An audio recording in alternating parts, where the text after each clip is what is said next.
Welcome to How Can I Keep From Singing? My name is Stuart Stotts. I am coming to you from rural Wisconsin, and I am delighted today to have as a guest Jane Sapp. Someone pray for me. On their knees, yes. Someone sang for me. From their soul. Someone marched for me. Marched on down. They didn't even know me. They didn't even know me. They didn't even know me. Jane Sapp is a nationally admired cultural worker, musician, educator, folklorist, and activist whose approach to social transformation is rooted in the African American musical, cultural, spiritual, and human rights traditions. Through her singing, documenting local cultures and stories, songwriting, workshops, and other expressive work with diverse communities and youth, Jane actively engages people in creative cultural processes that help them understand and see not only the challenges they face, but their assets as well. Jane has many recordings and a book, Let's Make a Better World, Stories and Songs of Jane Sapp. She's sung all over the country and farther, and her influence reaches around the world. Jane, welcome to How Can I Keep From Singing? Thank you. Good to be here. Tell me a little bit about where this all began for you. I assume you're rooted in some sort of singing tradition. What was it like as a child or however you came to this work of singing together? Well, I grew up in Augusta, Georgia. That's where I was born and raised. My family was a singing family. I grew up singing. My mother says that around the time I was 3 years old, I was trying to play the piano, but I was already singing because I have a sister that's 12.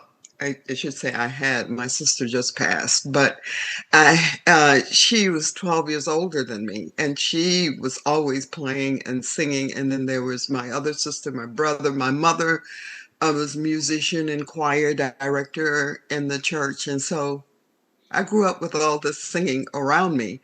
And people in the community sang. It was a singing community. We kids would sing together. You could hear people outside, working in the yard or, women in their kitchen. It was like I lived in this musical world. And of course, church was a very, very important part of, my childhood. And, it was church every Sunday all day, and it was church on Wednesday, church on Thursday, and all of that singing was a key part of church.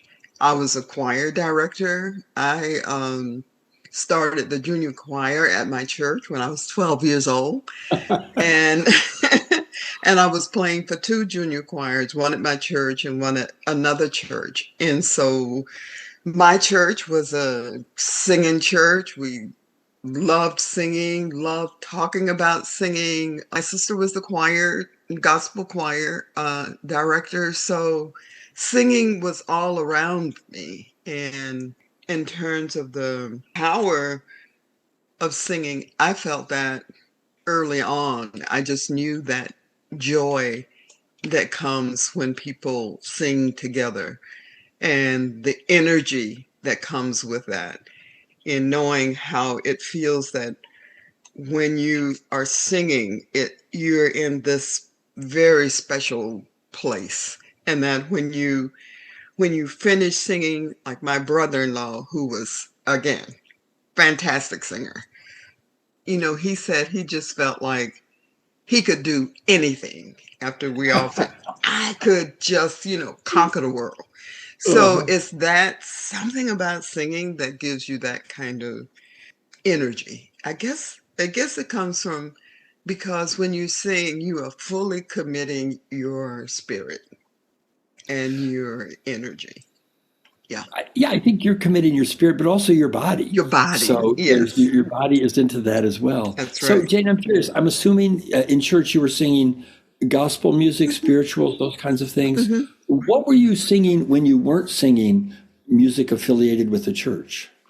As a kid, it was those ring songs, like Little Sidewalker sitting in a saucer, rise, Sally, rise, those kind of songs. So they were, and we sang it felt like hours we sang in the street. all of us kids. And, it was one song after the other. Little Sally Walker, Aunt Dinah's dead, or how she died. Now, don't ask me the origins of that song. It's just Right. You've got this incredible foundation of singing yeah. when you're young. How does that then progress to the life that you began to lead as an adult in which music was so intertwined? Well, then there was the civil rights movement and singing. So that singing tradition, I think that is also very powerful in the African American musical tradition, then was carried over into the civil rights movement. And I became very active then in, the struggle for social justice and also in the Black Power movement. I kept asking myself, what will be my contribution to the movement besides the protests, the marches? What else could I do? And I said, well, the only real talent I have is with music. Maybe there was something to that. And then I knew that my first love in music is group singing. I mean, that. So in 1969, I started a group called the African Ensemble at Miles College, where both my husband and I were teaching. Then I started writing songs sort of for the movement to speak to the moment. I think I sent you the song, We Are an African People. And so that's like one of the songs that came out of that. So all of the things that I was sort of, felt like we were as a people, where we were, where our spirit was, the questions that we were raising, the demands that we were making in terms of respecting dignity and right to live as full human beings. So I started just writing songs that spoke to that. Like I wrote the song called What Does It Mean to Be Free? Really asking the question that I feel like we ask. We want freedom, but what does that look like? What does that feel like? I guess the other thing about having a group at that time was that we had a way of sharing then what was going on and what we were thinking, what we were feeling, the questions, the issues, the hopes, the dreams, the visions people had at that time. And so the way to sort of express both change and protest was through music, but through group singing. I just find that a group singing, yes, one individual voice can be very powerful, but the power of a group has so much more force to it. And the thing about having a group then is that we're reaching more people. We're all changing. We're all being impacted by the music, the words, and by each other.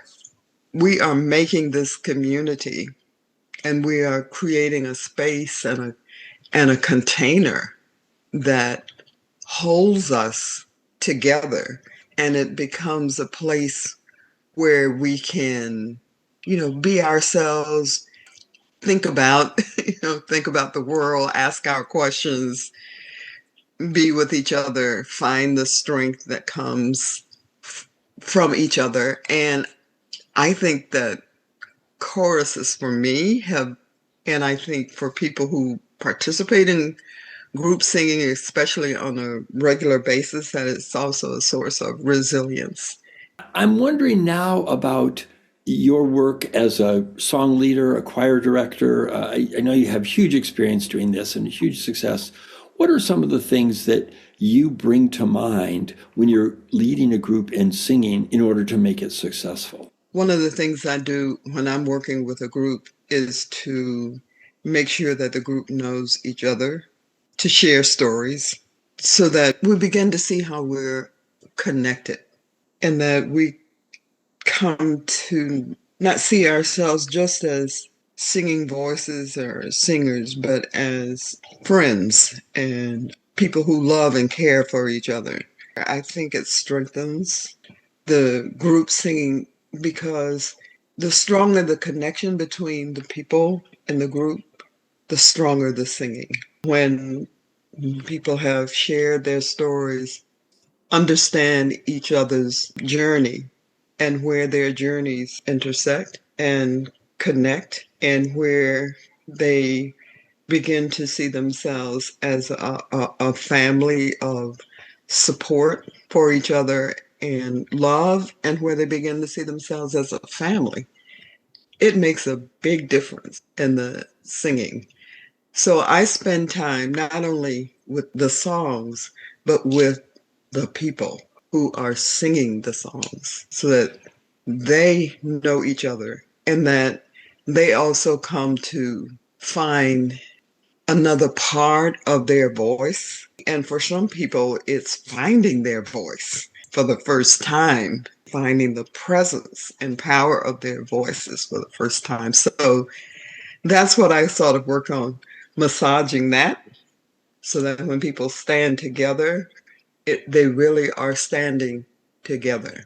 I always want the group to be part of this greater movement for human rights and social change, so that being in the chorus, no matter what we're singing, the chorus is shaped in such a way that it becomes part of the practice of social justice, just by being a community that has heard and felt each other's humanity and have come to be supportive of each other. The more we are together, the more that becomes a habit that is part of what you do when you're not singing, that you still look for other people's humanities, that you still look for ways to connect and support, that you still try to find yourself in whatever context of your work or your life, striving for that beloved community. And that's why I work so much on the people in the group, really knowing each other, hearing each other's stories. And another thing that I try to do is I focus on the words. What are we trying to say? Let that be the focus rather than how good my voice sounds. I mean, your voice is going to be there if you're able to take these words and help other people to hear it, feel it, and be present in those words, because the song is telling a story. How to get other people engaged in hearing your story and being a part of that story. That's what's important. That's what I try to focus on, groups. It's the story you're trying to tell. I know when I'm working with kids, sometimes when they're singing, I'll be saying to them, tell me the story. What? What does that mean? Who are we talking about? What did you say? Where are we going? You know, depending upon what the words are in the song. So I keep saying, or I'll say, I can't hear the story. What is the story you're trying to tell me? Tell me. Yeah, there's an interesting mix between, first of all, the relationships between each other and the music you're creating, where they feed each other. The better the relationships, the better the music, the better the music, the better relationships. That's right. Yeah. Also, this sense of the words, you know, that you're not just making noise, you're telling a story.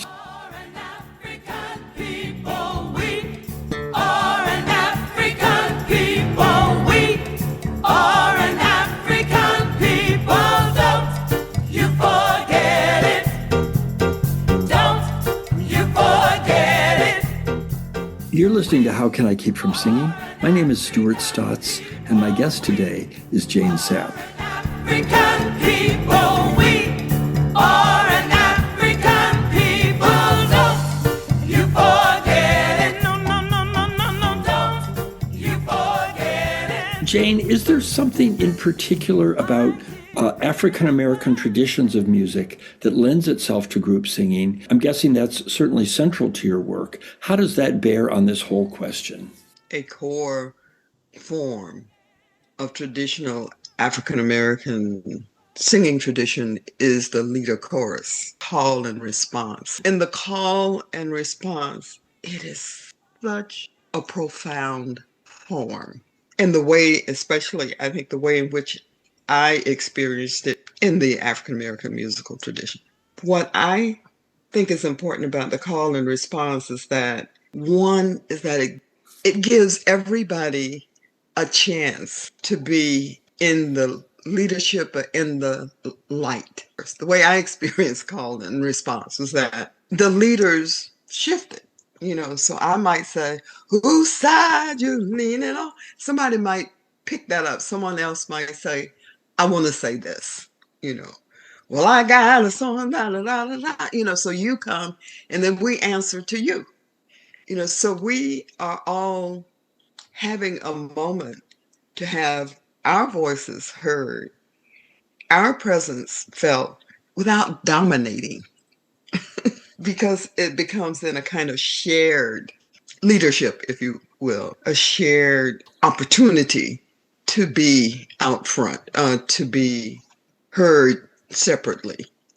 But then you have the support of the group that answers you, So you're never alone. You are making your statement within the group. The group is supporting it by answering you. And then when you've made your statement and somebody else wants to add to that, or even may take it in another place, they can just jump in and say their say and still have the support of the group. That's what I like about the call and response. Like I said, that's how I experienced it in the church. And call and responses were often, made up. Like if somebody was praying, and they might say, oh Lord, I need your help. Background, I need your help. And then maybe that person might sing what I need your help for. Somebody else might jump in and say, and then I need to see that now we're going to support you in what you're calling out for. You can have leadership without having domination, without having someone overpower, run away from the group, or just, feel as if they have to overshadow. I always say the call and response to me is both a musical form, but also a social form and a political form. It's like, let's live like this, It has this sense of improvisation and responding to the moment. So you're not singing off a set piece of paper. Right. You're responding. You say something, I respond, and there's a real communal and potentially political, but certainly, again, relationship based. Right. Exactly. I love the call and response form. I think the call and response, but also the kind of the zipper song, which is like the call and response, where you've got a form, like "We Shall Overcome" would be one example. Yeah. Where you've got this form, but then people can put in their own stuff. It's not quite as improvisational, but it still is a response to the moment in which people are creating something. Right. I'm wondering, when you go to work with a group, are there certain songs that are real fallbacks for you that are going to work well, sort of the favorites that someone else might also be able to use in a group singing kind of situation? Yeah, interestingly enough, one of my favorite go-tos is This Old Light of Mine. People think, some people do, it's a children's song, but I don't, so I always go to This Old Light of Mine because it's what I feel we're doing. Part of what we're doing when we're singing is that we are, that's our light we're putting. And everybody knows it. So it's easy to kind of get it started. And then I can bring all of the other touches and improvisational stuff to it. But it's a good kind of solid, for me, go-to song. It is a great song. I love that song. I've sung it many times, and it is a real go-to song that way. Oh yeah. And you can have so many different arrangements of it. too. So I go to This Little Light of Mine. Recently with kids, I've been going to a song that Rose Sanders from Selma wrote. I don't know if you know it. There's a river flowing in my soul. It's just one of those songs that's very easy to learn, but very powerful and moving when people sing it. Can you sing just a little bit of it? There's a river flowing in my soul. There's a river flowing in my soul. And it's telling me that I'm somebody. There's a river flowing in my soul. So I love doing that. One is a good go-to song for me. I also really like doing a gospel song that's called Fill My Cup. I did an arrangement of it. When I say I did an arrangement, it's like I do it and then I just, people take it, do whatever you want, but here are the basic parts.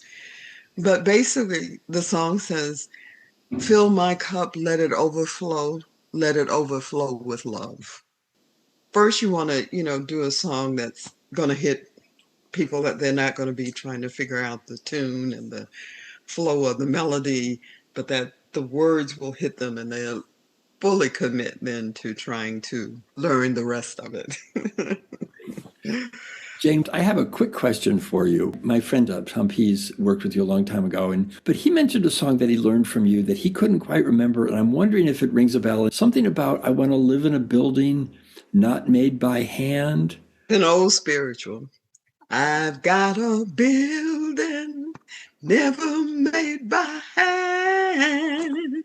I've got a building never made by hand. Never made with hammer, neither nail. Never made by hand. Never made with hammer, neither nail. Never made by hand. Jane, thank you for doing that. And my friend Tom will love hearing that as well. Jane, thank you so much for talking with me here today. I've enjoyed our conversation so much, and I appreciate the work you've done and continue to do to bring music and these musical traditions to adults and kids alike. So thank you for talking with me. All right. Thank you. I'll be looking for you on that train. On that train. I'll be looking for you on that train. On that train. I'll be looking for you on that train. I'm going home on the morning train. You've been listening to How Can I Keep From Singing, a production of Common Arts. My name is Stuart Stotts, and my guest today was Jane Sapp.